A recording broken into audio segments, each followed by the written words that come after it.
Well, it's time for me to start another vlog, and it's Saturday the 18th of April, and I've set the camera out where it is, overlooking some of the daffodils, and I've come into the greenhouse to talk, hoping that the microphone will work, the wireless microphone, because some of the neighbours are out in the garden and they don't need to hear me talking. But I've already been out with the mower, and I've mown the front lawn and the back lawn, gone round with a strimmer. And on the front, I've actually cut back all the dead daffodils, and it's surprising as I've gone through them and looked through the tulips that are there, how many of them are sort of very poorly grown this year. Now, it could have been because I planted them late, or some of them anyway, but I think it's because it's been such a wet and a cold winter. But it's nice now to see in the back especially that the bulbs are in full bloom. The daffodils are just about over. I haven't gone through to cut them out yet, that'll be another day. But it looks much cleaner and tidier with the lawn actually having been done. You can see that it's a beautiful blue sky today. It's quite breezy, but out of the breeze it's quite warm. The window did open on the greenhouse, but I've had the door open, so it's shut now, but it says that the temperature inside here is 23 degrees, so that's good. On the lawn, I've got some containers that my friend Graham gave me, so thank you, Graham, for those. And so I've just washed them with the hose pipe. They're drying out, and then I can use those to transplant some of the seedlings here in the greenhouse. Again, that just gives another view of the garden with the planters at the front, and what a difference the lovely blue sky makes to the video and to photographs as well. Here's another view where you can see the broad beans, the strawberry plants and the peas that I've planted out, and they're doing really well. I'm having to keep on top of watering them at this moment because it's being quite dry, and the potatoes are starting to come through, so I'm going to have to get the compost now and to start mound up on those as well. In the background you should be able to see the tulips again. These are the ones that I moved down off the patio because they weren't getting any sunshine. What a difference it made the moment they were down the back with the sunlight coming onto them. So the compost I'll be putting over these potatoes is some more that I had from Graham, which he bagged up for me and brought around.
These yellow tulips are absolutely beautiful. Sun shines through them from behind.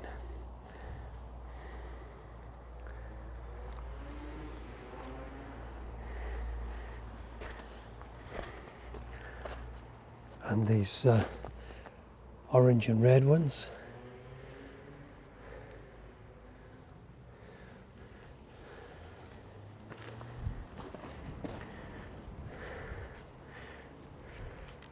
This is the Cox orange pippin apple tree that I planted last year, and it's got lots of leaves on it, so that's promising for next year because it won't fruit this year for the first year. Some more of the beautiful tulips, and the other Cox's orange pippin.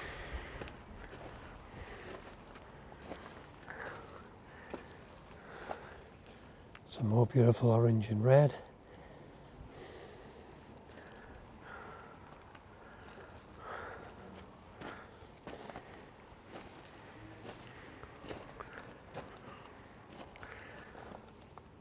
Some white ones there amongst the red and the pink. Blossom on the pear tree. The apple tree blossom is just about starting to come out, but there's not much on it this year. And then the cherry tree. And I've just been in here and I've watered everything, and then next week I will transplant some of the Clarkia and the Cosmos, which is up here as well. For the rest of this video, I have been out here with my 360 camera, and I've put together a clip which I'm going to include some photographs in there. For those that have never seen my original video from when we created the garden, it just gives you an idea of where we've got to from when we first moved here in July of 2020. And then at the end I will include my 360 videos, which I do every month. What I'm going to try to do is to do a 360 video on this Insta360 X5, and I'll walk around the garden. This is just a trial for a bit of fun, see how well I can do it, and point out the different parts of the garden.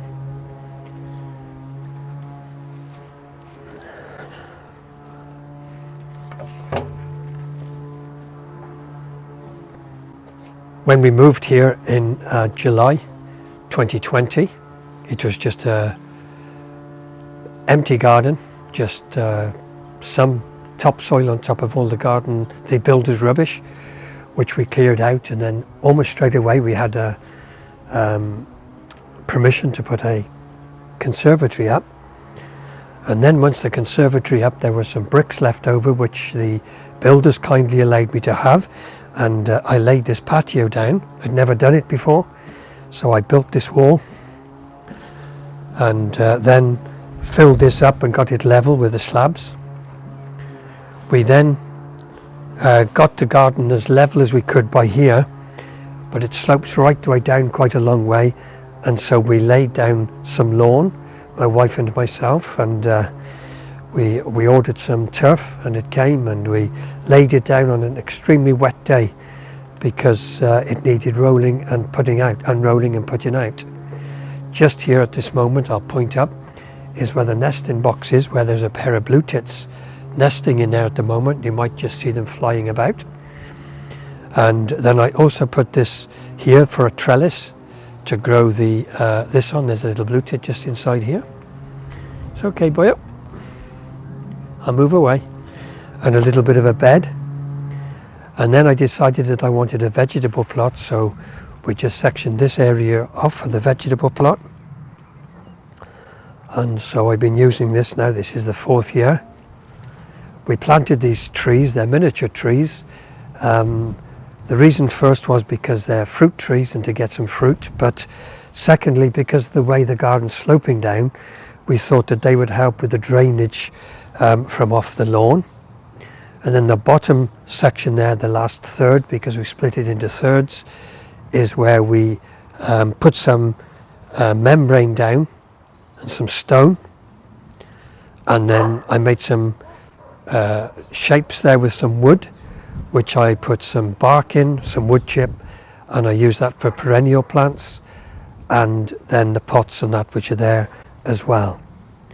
We had to wait a long time for a shed because COVID was still happening, and so we ordered a shed which took a long time to come, and so I put a level base underneath there and put the shed up, And originally I did have a 6x4 greenhouse which just had that plasticky type of glass in it, and it got destroyed a couple of years ago by the wind, and so I went ahead and brought this aluminium frame greenhouse with glass, which is 6 foot by 8 foot, I think, or 6x6, something like, it's either 6'6" or 6'8", so I've got a lot more space. But as you can see, I need more space. I should have gone another 2 foot longer at least at the time, but never mind. I'm glad to have the greenhouse to be able to go down into there and to grow some of my own stuff. And so it's been a 5-year project really, and still more to do, because I started to do this patio here, and I haven't finished that. I started that 2 years ago. I haven't finished that. I still got some more slabs to finish off coming this way, and that was just really to just tidy that area up a little bit. So tomorrow is the 18th today, tomorrow is the 19th, and that's the day that I would normally do my 360 of the garden and of the greenhouse, but I've already done that now before this video, and so I'll include that now in this vlog for this. So I'll include that in the vlog. You can see the blue tit is still there, and the pair of them are there. Sparrow. I've had over 30, I think it's 33 different birds coming to this garden since we've been here, ranging from the common little sparrow or starling right through to the great spotted woodpecker. Most common birds coming in here are probably the goldfinch, besides the starlings or the pigeons. Blue tits, great tits, gold tits, greenfinch, chaffinch, dunnocks, which usually are just, they love to just be running around between the plants and everything down there, or they come up onto the patio and go through the planters up there. Robins, wren. So we're really blessed with the amount of birds that actually do come into the garden. So I'm going to leave it at that, because I can see that I'm disturbing those blue tits. They're probably wondering what it is that I'm doing here. And so this video was just a trial, and if it looks as if it's any good, I will have included it in the vlog.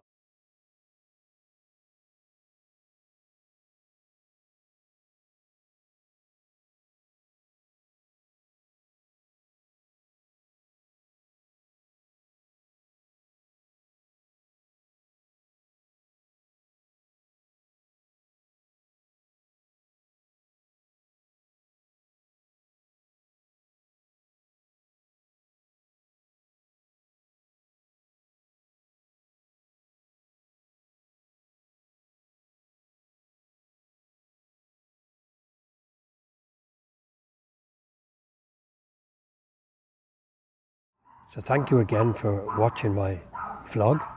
Please like and subscribe, and the next vlog will be up possibly within another week's time.